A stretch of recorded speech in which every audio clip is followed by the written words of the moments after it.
Hey, welcome back to Crimes and Closets. This is Beth in my closet in North Carolina. And this is Christy in my closet in St. Louis.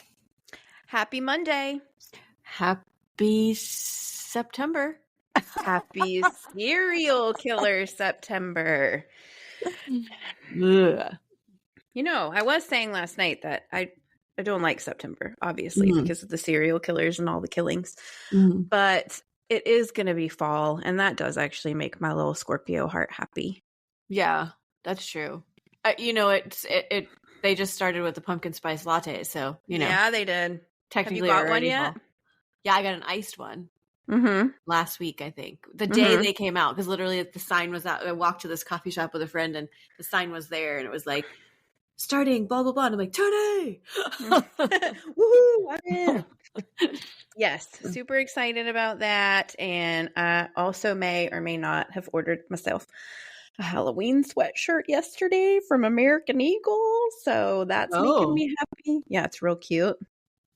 Oh, I'm going to have to look for a Halloween sweatshirt because I feel like I just never am very festive. Oh, I like it. I can't remember what it says. Hold on. I have a picture of it though. It's like, has these ghost things on it. Yeah, it was American Eagle. And let's see. Okay, I can't find it, but here it is. It says, if you got it, haunt it. With like ghosts on it. It's cute, right? That is cute. I know. I should go get one. It's on sale for $30. I know I should, because I do have it, because I've told you that now when I have to move my bird on Thursdays, because he normally lives right behind us or behind me in the recording area. And so I move him so you can't hear him. Well, now I pick his cage up, and immediately upon me picking his cage up and he's like at eye level, he goes, and he like whistles at me all the way to where I like place him. And I'm like, thank you. He does it over and over again? Oh, yes. Cute. So I'm Phoenix. Yes. On Thursdays, I'm like, thanks, Phoenix. I feel great. You should just, if you're having a bad day, go pick him up. Yeah, I know I should. Yeah. A little charmer, Phoenix. I don't know where I don't see that about him. No, well, this just started like a few weeks ago. I was like, I thought it was random one day, and then now every single time. And I don't know if he does it now every single time, because like, I'm like, oh, thank you. Oh, thank you. Like every time he does it. So he's like, oh, she's interacting with me. Yeah, she understands. Yeah. So anyway, but I have it. So I should flaunt it. Thanks to Phoenix. Yes, agreed. You go get that haunted sweatshirt. Yes. For the bird.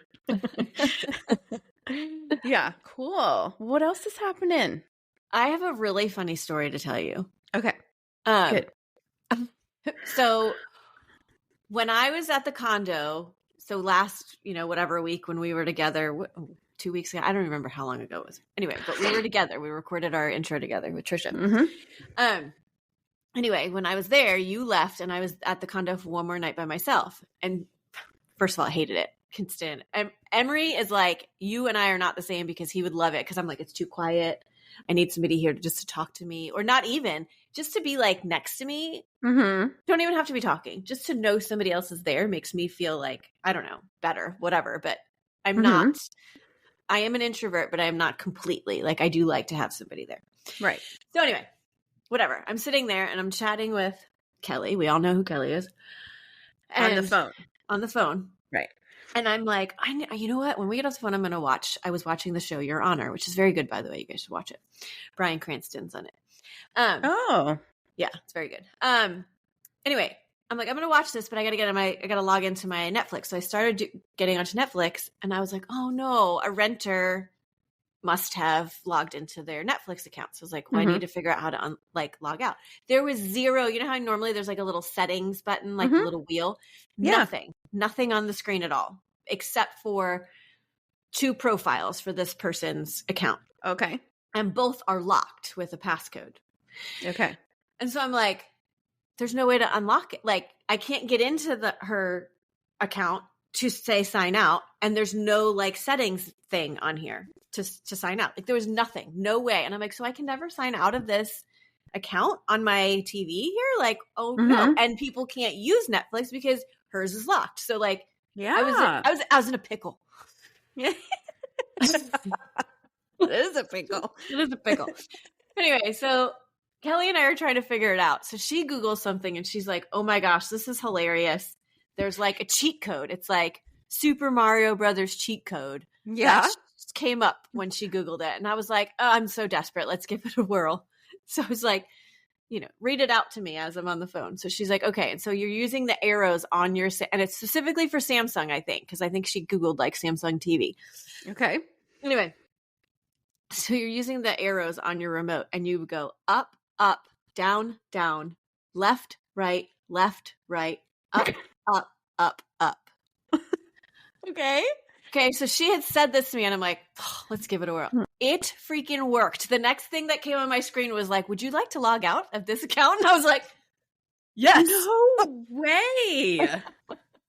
Yes. It literally is like a cheat code on the Nintendo. Yep. Mm-hmm. And, and we're old for knowing that. Some people are probably like, what is a Super Nintendo? Yeah, exactly. And what is a cheat code? And how did we find them? You remember? I don't know, because it's not like we were like Googling online on our phones. Google. Nope. How did we find it? I think somebody was there somewhere. some black market cheat code thing happening at our school? Well, I don't remember. I mean, I don't know. All I know is I probably heard it from someone else. And like wrote it down? And yeah, or no, just you memorized things when you were our age. We knew our phone numbers. We knew how to get places. Like we didn't knew our phone numbers. It's true. I think about that sometimes. That I drove around before there was even MapQuest. Yeah, like it wasn't. Forget about GPSs and Google Maps and all that stuff. There was not even a way to go and look up someone's physical address. They would just give you legitimate directions, and like you got there.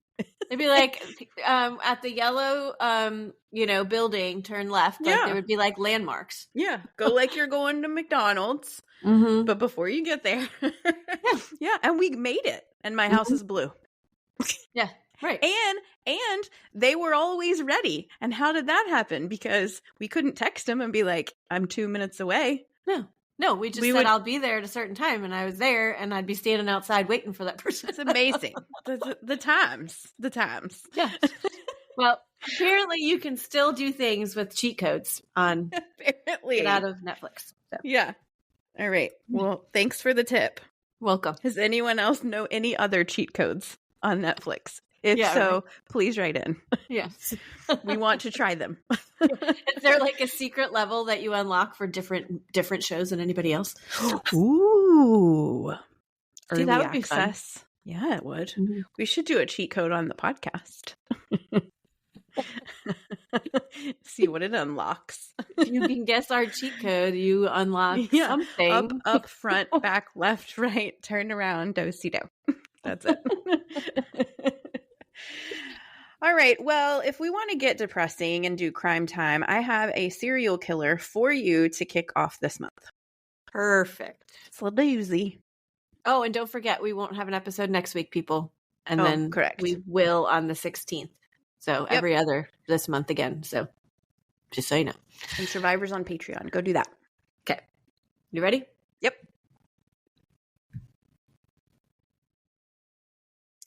Okay. Serial killer number 1. No. Numero uno. The time has arrived. Are people excited? I don't know. I mean, they said they would be. The people who actually responded said they would be. Yeah. True.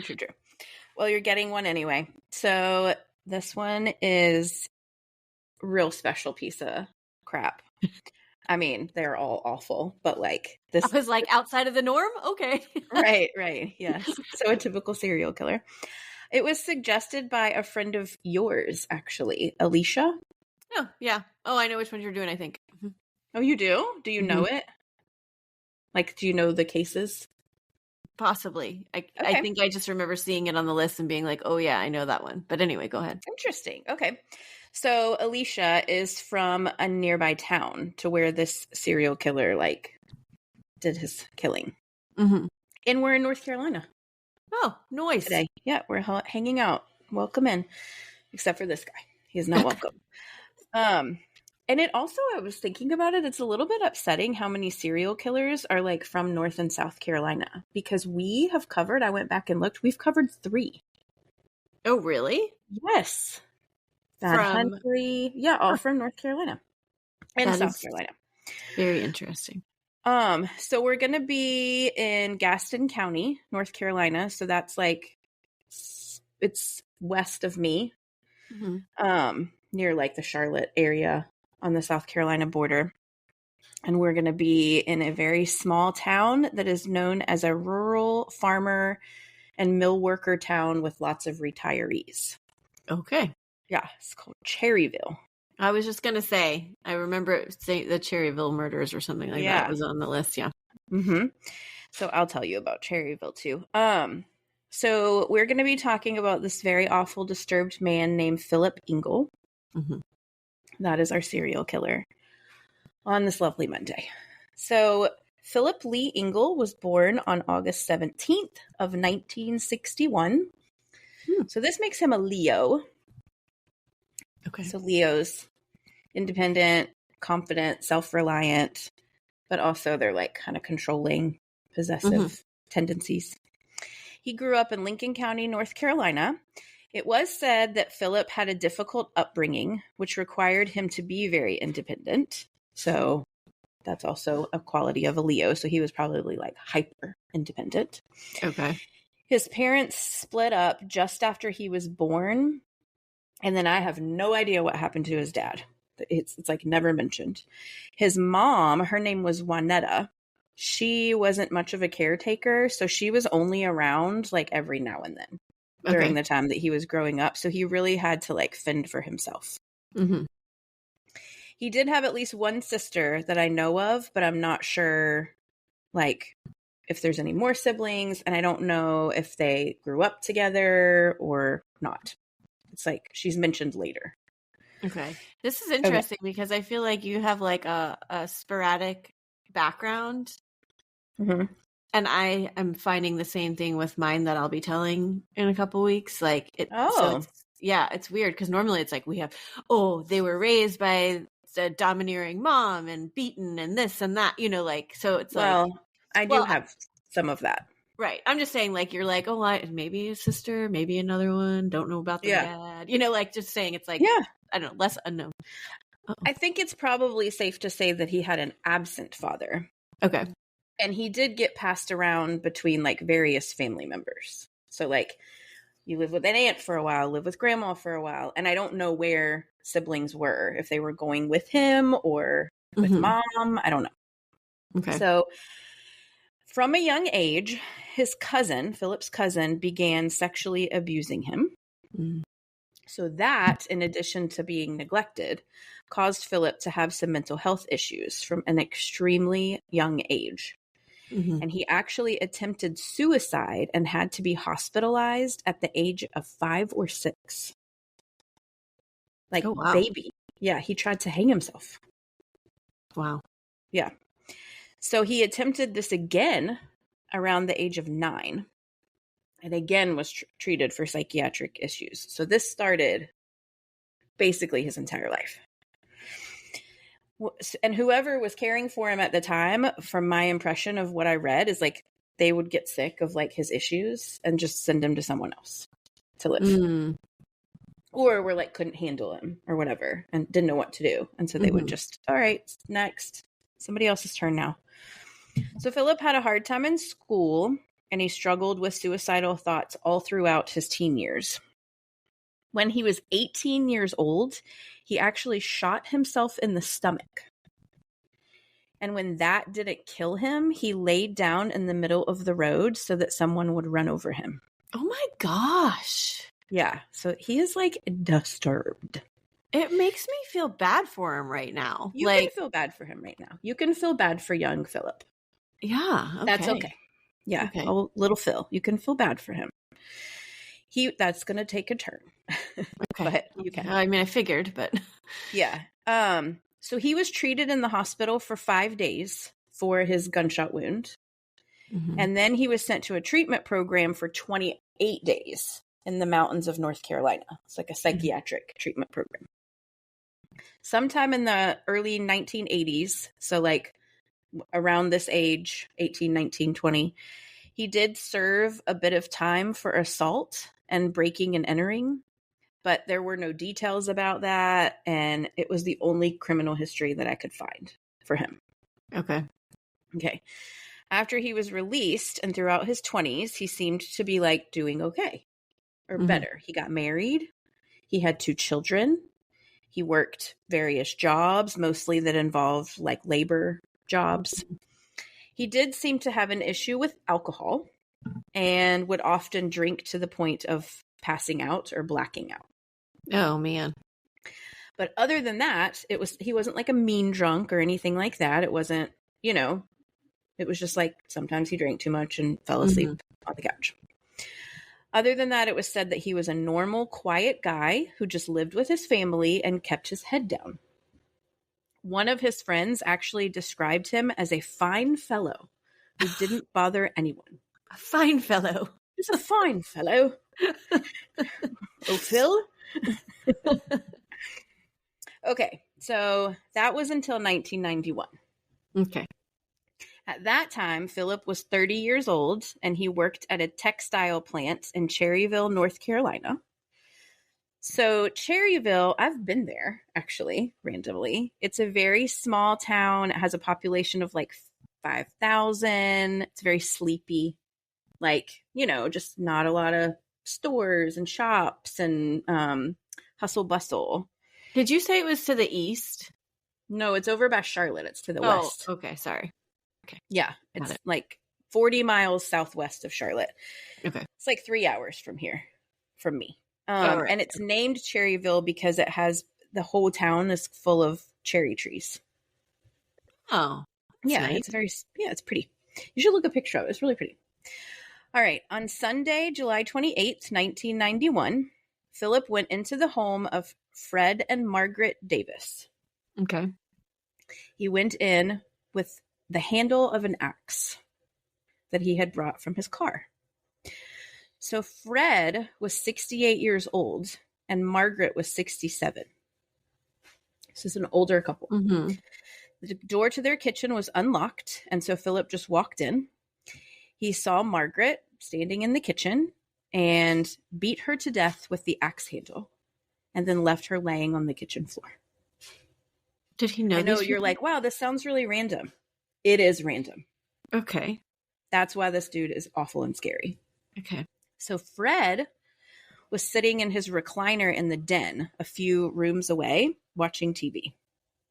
Fred had the TV up really loud because he had like hearing loss. And so he actually didn't hear Philip attacking his wife in the kitchen. Oh, wow. So when Philip approached him, Fred was caught off guard. Philip beat Fred to death with the handle of the axe and left him in the den. He did not take anything from the home. Like he didn't rob them. He didn't take their money, possessions. He didn't touch anything. He just walked out. So he actually knew this couple because he had rented a mobile home from them back in 1987, which was 4 years before. Okay. So that's what I was wondering. I'm like, does he know who these people are? Like, He did. Yeah. Okay. But like randomly. Right. Like he rented from them 4 years ago. Mm-hmm. And then here we're just showing up. Okay, so let's talk about Fred and Margaret. William Fred Davis was born September 28th, 1922. He was a U.S. Army Air Corps veteran who served in World War II. He was also a retired mechanic for the State Highway Department. He loved to grow vegetables and was kind of known as the local, like, small farmer. Mm-hmm. Because it was, like, more than a garden. Okay. And he would, like, pass vegetables out to people. Mm-hmm. Margaret Shuford Davis was born April 15th, 1924. She also helped with the small veggie farm, and she also worked at a mush house. What's a Do you know mush what that house? is? It's for sausage. Oh, okay. Isn't that crazy? That makes sense. Mm-hmm. The couple had 2 children together, Ruth and Steve. It was said that they were very well liked. They kept to themselves, were extremely kind, and they attended church every Sunday. Mm. Well, and now they're just dead. Right. Which is terrible. So the following day, Fred and Margaret's daughter, Ruth, and her children came by because she needed to borrow a vacuum. So this is awful. Mm-hmm. Sadly, the children ran into the home ahead of her. Oh, no. And found their grandparents. Oh, no. Brutally beaten to death. It was said that there was blood everywhere, like even on the ceiling. It was just everywhere. Margaret had 6 lacerations to her face and scalp, a skull fracture, hemorrhaging to her brain, and then multiple defensive wounds, like on arms and things like that. Fred had 12 lacerations to his face and scalp and a skull fracture. So both of their causes of death were blunt force trauma to the head and face. Oh, man. Again, nothing was taken, stolen, moved, nothing. Aside from some shoe prints that they found that were left in the blood, there was absolutely no evidence to go on. Oh, my. That's all they found. So at first, police actually suspected Fred and Margaret's son-in-law. So this would be Ruth's husband. Okay. His name was Joey Melton. And he was the high school dropout and had drug addiction issues and like mental health issues. And apparently they did not think very highly of him and the fact that her daughter had married him and weren't super supportive of like the marriage. And so police thought, well, there's a beef there. This is the only person in that anyone in their life knows about that they have issue with. And so they kind of honed in on him and they went at him very hard, like really hard. Like they were like, you're good for this. We know it and we're going to prove it kind of thing. So they weren't a fan of him, but was he somebody that could have committed murder and killed his in-laws? I mean, they thought so apparently because he did have addiction issues. He did have mental health issues. So I don't know 100% like what his past was, but yes, something made them think that. I was going to say, how about Ruth? Was Ruth like, yeah, I don't believe so. No, I don't think so. But everyone in the town did. And they all went against him. They never found any evidence of any involvement that Joey might have had in the crime, but it didn't change the fact that like the town was like side-eyeing this guy. Like, okay. So they're going after him. At the same time, we have old Phillip here who just, after the murders, went about his life as normal. He went back to work, went back home to his wife, his 2 young daughters. And then 2 weeks after the murder, in early August, Phillip actually tried to check himself into a state mental facility. So he went on his own. No one called on him, nothing. He physically went there. He was very drunk, and he was telling them that he wanted to complete suicide. So they bring him in, evaluate him, and once he was sobered up, he just blamed everything that he was saying on the fact that he was drunk. So he was like, I don't really want to die. I was just drunk. I say silly things when I'm drunk. I'm good. The truth comes out when you're drunk, actually. That's my opinion. But agreed.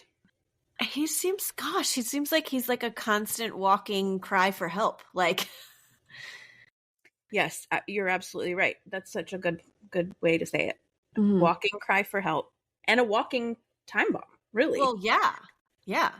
So he was so they let him go. They let him leave. They believed him. And he was told to seek treatment for his alcoholism, like on his own at a private facility. And he was released into the custody of his brother-in-law, which I don't really know what that means. I think what they were saying is his brother-in-law picked him up. Right. And we were like, here you go. Take him for treatment. He drinks too much. So just weeks after attempting to seek treatment, he did not go on, by the way, to get any additional treatment. Shocker. So this is just over a month after he murdered Fred and Margaret. Phillip did it again. On Sunday, September 8th, Phillip crawled into an unlocked bedroom window at the home of Easy and Sarah Willis. Easy is his name. How cute is that? No, I love it. Easy was 70 and Sarah was 67. So again, older couple.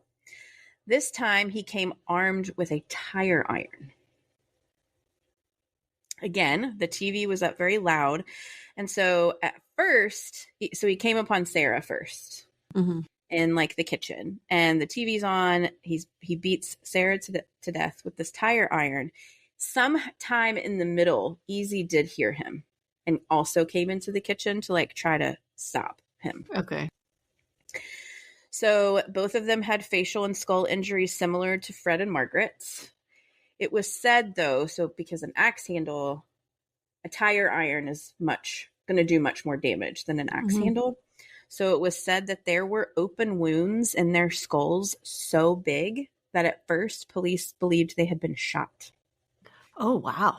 Yeah. So like brutal. It was also said that Easy had massive defensive wounds because he had fought him like hard to try to get him to stop killing Sarah and then defending himself. He even managed to hit Philip in the face and gave him a black eye and like scratches on his face. Ooh. Yeah. So like he went after him. Easy. The following day, the couple's daughter, Sheila, who lived next door, found them when she went to check on them because they hadn't been seen and they weren't answering the phone. Again, the house was covered in blood, mostly in the kitchen. That's where it appeared that they had both been killed. Easy Willis, this is about them. He was born February 22nd of 1921 to parents Ed and Zella Willis. He had 3 brothers and 1 sister and was a World War II veteran for the U.S. Army. He was a retired auto repair shop mechanic, and he loved to work around the house. So like at the time of the murders, he was actually like putting on a new roof on their house. So like he was a go-getter. He was active, like that kind of guy. Sarah Emma Dellinger Willis was born May 22nd, 1924 to parents Lester and Elliot Dellinger. She had 2 sisters and 1 brother, and she worked at a local mill in Cherryville. The couple was described as hardworking and kind, and they were devoted churchgoers. 1,500 people showed up to their funeral. Oh, wow. In a town of 5,000. Right, yeah. It's like, that tells you a lot, I feel like. Everyone loved them. They were beloved. So this couple were distant relatives of Philip. Oh. So like, I'm like second cousin, third cousin, something like that. Right. But again, he knew them. After these murders, Philip actually had to take a couple days off work because he had the facial injuries because EZ was not going down. Right. A fight. And so he couldn't show up after these people had just been murdered with like scratches and a black eye. Right. It was said, though, that when he did return, you could still see him a little bit. And people were like asking him about it. Like, dude, what happened to your face? And he said that he got drunk and didn't remember what happened. Which is totally plausible.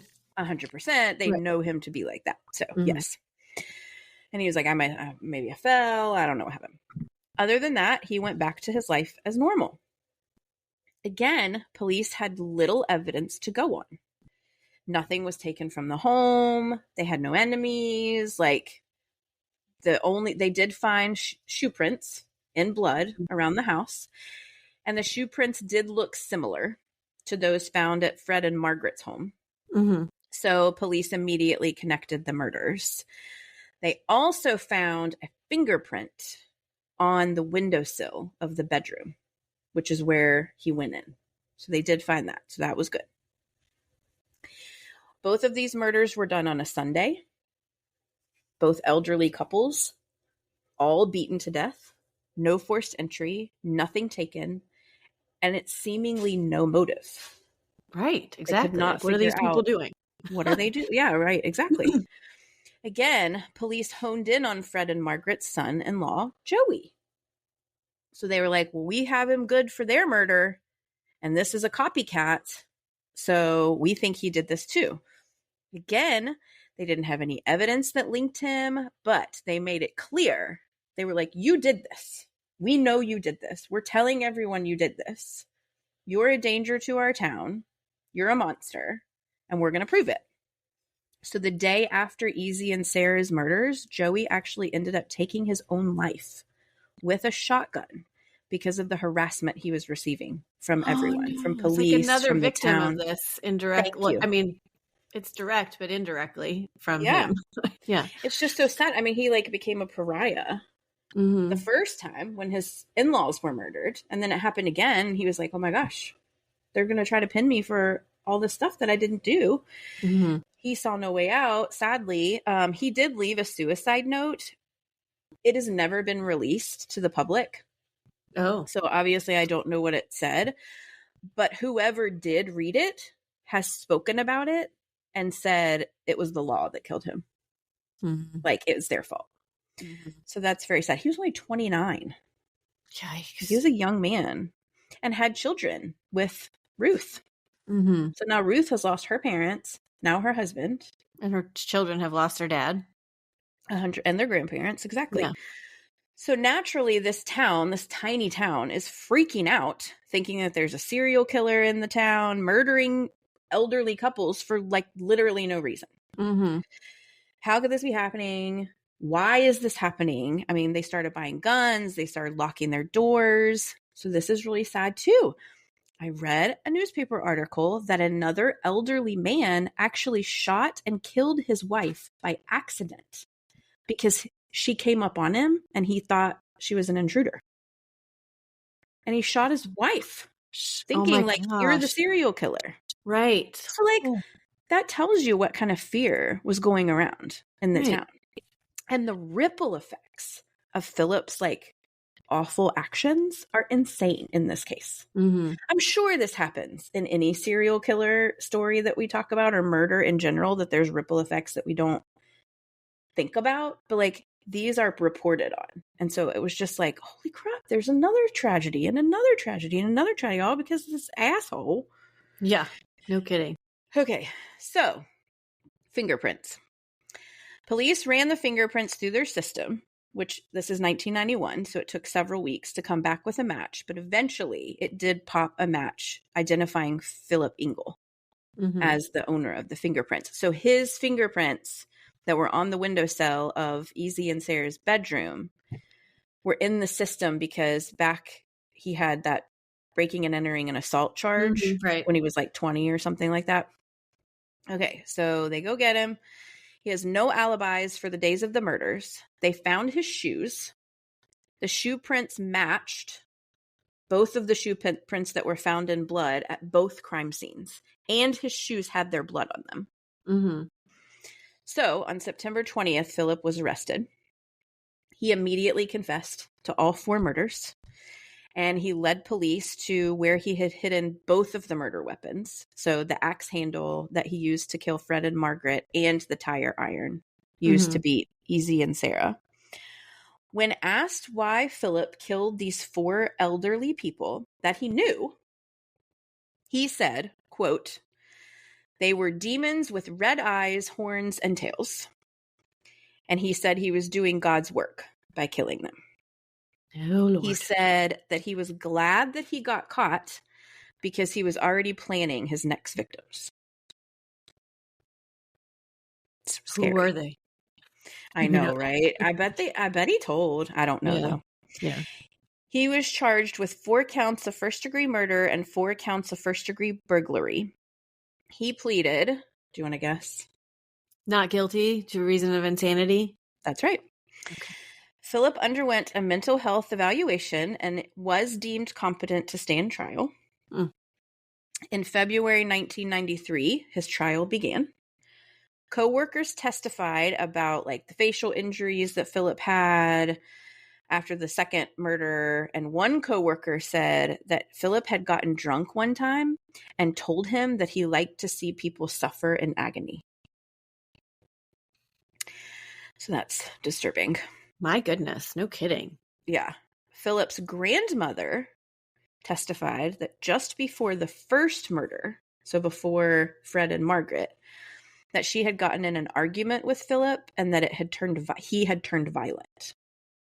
So like there was a lot of buildup. Something was happening. His mental health issues and alcohol addiction were brought up, as well as his childhood trauma and abuse. The prosecution claimed that Philip was a sadist and that watching people suffer was the only motivation for the murders, which makes sense because they were so brutal. Yeah. And they were overkill, all of them. The prosecution said that he picked his victims carefully because they were older and he knew he could likely overpower them. Yeah. Jeez. So in the end, Philip was convicted of all of the charges, and he was sentenced to death by lethal injection. Philip apologized to the victim's family upon sentencing and said, quote, "I have thought about the people every day. I have woke up every night with these people standing beside my bed. I have asked them for forgiveness. I have talked with them." Okay. But then he also said that he didn't remember committing the murders because he was drunk and high. So it's like, which is it? Are you doing God's work, or do you not remember anything? Yeah, exactly. Philip was sent to Central Prison right here in Raleigh to await his execution. Okay, so you know all death penalty convictions have a mandatory appeal process, right? Right, So yeah. they automatically have to have at least one appeal if they were sentenced to death. So Philip did have his required appeal in July of 1994, which was denied. After that, he waived his rights to all other appeals, saying that he didn't want to cause his victims' families any more heartache or suffering. Oh, So well. he refused to appeal anymore. Thanks for that. Thanks for your what's the word I'm looking for? Generosity? No, that's not it. Whatever. Yeah, compassion maybe? I don't know. Yeah. Anyway, but Philip's sister, so this is why I know he has a sister, actually appealed on his behalf, saying that he had mental health issues and that he wasn't competent enough to waive his rights to his appeals. So, like, she was saying, he doesn't know what he's doing. He's waiving his right to his appeal, but he's not competent to do that. He has no clue what he's doing. So he underwent additional mental health testing, and it was deemed that he was competent to make his own decisions. However, he did say during that process of being evaluated that he would be willing to accept a lifetime commitment to a psychiatric hospital above execution because he knew he needed treatment. But nobody would agree to that. Okay. So on September 22nd of 1995, almost exactly 4 years after his arrest, Philip was put to death by lethal injection by the state of North Carolina. Oh, wow. He was 34 years old. Jeez. Super young. He spent his last few moments with his wife, 2 young daughters, and his mother, Juanetta. He claimed that he considered his execution a state-assisted suicide, which was something he had wanted his whole life anyways. I was just going to say, he got exactly what he'd been trying to do forever. Jeez. His last words were, "I'm going to heaven." I don't really know about that, but I didn't either. I mean, I'm good for you for believing that, because what else are you going to do in that situation? And bye. Right. He was cremated, and his ashes were scattered at South Mountain State Park in Connolly Springs, North Carolina. I will not be visiting there. So, not unless you sage it on the way. Heck no. And also, isn't it illegal to like scatter ashes in public places? Like, somebody told me one time you're not allowed to put them in the ocean. And I'm like, but everyone does that. But everyone does. I was going to say, like, is that really true? Like, is it really illegal? Maybe it's like one of those, like, it's a law, but like we always look the other way kind of thing. Because like, you're going to arrest a grieving family member? Well, and also, how are they like policing that? Like, how do they know you're going out on the ocean to scatter ashes? It's not like he asked publicly for his ashes to be scattered at this place. Well, but I understand. But like, once the family gets the ashes, put surveillance on him. Yeah, that's you know what I'm saying. Like, you're just holding on to. They could like wait 4 years and be like, "Well, now no one's watching us anymore. Like, we're gonna go." I mean, I hope they didn't scatter his ashes there. Don't come for me from the grave, Philip. But like, I don't want you to get what you wanted. Right. Anyways. Well, yeah. So, like you said, there's technically 4 victims, right? So we have Fred and Margaret Davis, and then Easy and Sarah Willis. But again, we also have to mention Joey Melton, the son-in-law, whose suicide was a direct result of these murders, as well as like the innocent woman who was shot by her husband because he mistook her for an intruder. And also it was said that shortly after that, like after he shot his wife, he died also of like grief, it said. Oh, It's like geez. so sad. All So these. rest in peace to all of them.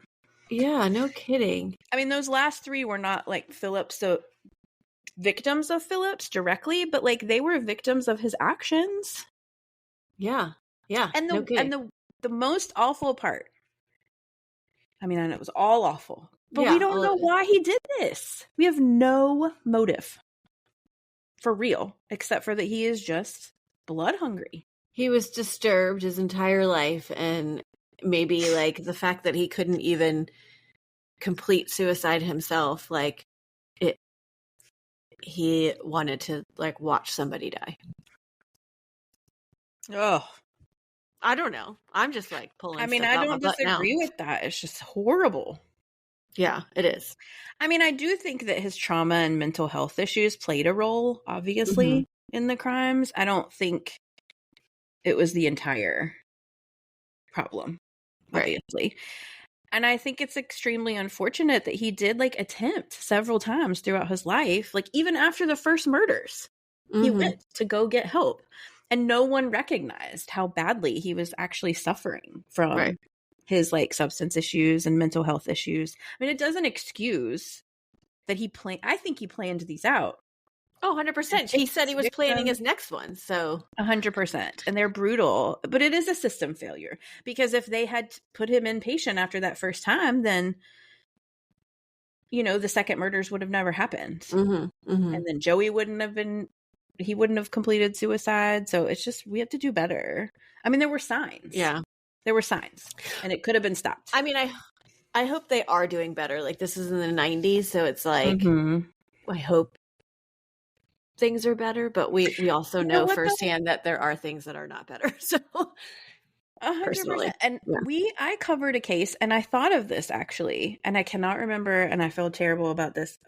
It starts with an M and it's an Italian name, Mazzarelli or something like that. Oh yeah, I know which one you're talking about. Right here in Mm-hmm. North Carolina as well. And the neighbor ended up walking in and killing the entire family almost. Mm-hmm. And he Mm-hmm. had been he went that day to Mm-hmm. get help for mental health treatment and substance abuse and was turned away. Right. And that happened in I think it was 2018 or something. Yeah. Like it's, Yeah, that was like literally right down the road, wasn't it? yes. Yeah. Mm-hmm. Yeah. Mazzarelli. I can't remember, but I know. Yeah. that's a terrible Mm-hmm. case. Yeah. So it is Yeah. still happening, sadly. I know. But listen, don't be a serial killer.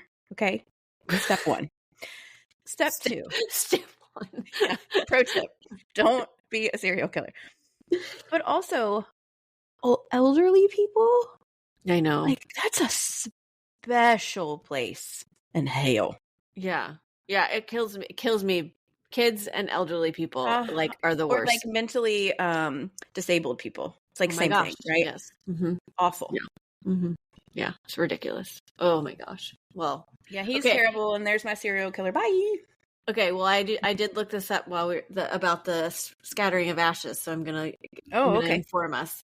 So in the United States, there's no federal laws that prohibit scattering cremated remains on private property. So you can do it on your own property if you want to. If you're gonna do it because it's they want to be at their childhood home and it's not owned by you anymore, you need to get permission by that person. No, to put it on there. I'm just saying, private property, you have to have permission of the owner of the property. Okay.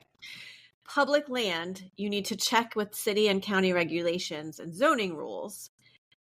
It's for example, a national park allows scattering of ashes in national parks with a permit. So you can only scatter ashes on land and you must follow the guidelines where there's only a small group of people. You can't put a monument and you can't bury them. Oh. So anyway, so you can what do about it. The ocean. Same, you just have to check with the ocean police. Yeah, you just have to you have to check with the rules of that place. But anyway, and basically if you do it without permission, it's just considered trespassing, which that's what I'm saying. How are they policing this? I'm sure there are people that follow all of the rules and regulations and go by the letter of the law. But really, if you just had ashes in your house and your mom was like, I want mine scattered on blah, blah, blah, wouldn't you just go do it? Yeah. Well, no. I don't know. Probably. I'm just saying, I feel like I would just unless she wanted it scattered at my house, and then I would be like, no. Well, no, I'm you. saying like within reason. Like if you were, Right. she was like, I always loved this park. And you're like, fine, I'm going to go into the park and Sure. just throw some around. Oh God. Yes, I agree with that. I mean, so my husband's mom passed away and she was cremated and we scattered her ashes, but it was on private land.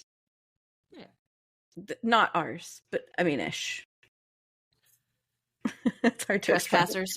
No, we had permission. Okay. They were there. Trust me. It was her best friend. Anyway, okay. So, okay. Yeah, well, that's interesting. And also, I did want to say that if you know someone who is struggling with mental health issue, or if you are as well, there is help. And we hopefully it's better. And there are resources, and I will link them in the show notes. Yeah. You got to look hard for the good resources, but they're out there. I believe they're out there. Yeah. It's unfortunate. It is. Yeah, it is unfortunate. And it's frustrating to the point where, like Philip, he tried. He tried. And they were like, you're good, buddy. Quit drinking, okay? Go get help. Yeah. Hang out with your brother-in-law. Go check yourself into a rehab center. Well, how about we move him there? Yeah, let's manage his care. Let's help this man, this mentally disturbed man who is asking for help. He was asking for it. It's not like somebody called on him, you know, like my husband has got a drug drinking problem and I'm going to commit him, or like no action happened that he was arrested or anything like that. It's like he's asking for it. Right, exactly. It's a bunch of baloney. It's baloney. Oscar Mayer. I didn't want to curse on the pod. Oh, I think I did. I think I called him an a-hole. That's fine. Yeah. Anyway. Felt it at the moment. Well, I am so glad that you get this out of your mind now and you're done. You're done. We're only doing one. Each. Yeah. So there won't be an episode next week, right? Right. And then there'll be another serial killer the week after that. And then we'll have another week where we skip, and then we'll be back to the normal scheduled programming. Yes. But we do have survivors over on the Patreon feed. And this is a great month to join because all of your proceeds are going to our Peddle the Cause charity event that we're doing at the end of this month. So come binge. Come listen to Survivors. Listen, I don't know what Survivor you're doing, but my Survivor, she is awesome. I don't know what Survivor I'm doing either. So, I'm so behind everything. It's not even funny. That's okay. It's still August when we're recording. You have time. Well, yeah, I know. I know I have time to do it, but I haven't even picked yet. I haven't even looked because I've been concentrating on my serial killer. So, yeah, my Survivor was recommended by like 4 different people. So like y'all want to hear. You have spoken, and people want to hear her story. So getting to it. Did I look? And then I don't know. Doesn't matter. I'll figure it out. I looked at the list.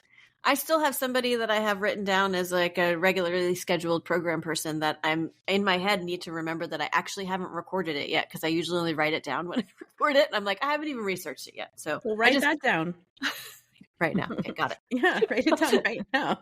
Anyway, not done. Yeah. I got her in my bookmarks. Anyway. All right. Well, thanks for doing or bringing that to us, because I did see that on the list and was like, man, we should get to this, because I feel like she like sent that in a long time ago for some reason. Yeah. I tried to go way back. Yeah. I hope you still listen, Alicia. Yeah, I haven't really talked to her in a while, so she sent me some other suggestions, like personally, that I have on my list too. So I need to get to those too. But anyways, thank you for sending it in, Alicia. Thanks for covering him, even though he is a piece. That's all I'm gonna say. Just piece. You fill in the blank. Piece of whatever you want it to be. And don't forget, no new episode next week. But we will have another case the following week. It will be mine, and it probably will not be good, just like this one is not good. Yeah. So I say probably because I don't even know. No, I do. I'm just kidding. I have subjects. So I was gonna say, no, that will scare me. Yeah, no, I've got stuff done. No, he's a P too. So anyways, all right. Well, thanks for listening. Go over to Patreon. and check us out over there. And always remember, the world is scary. People suck, especially Philip. Hide in your closets.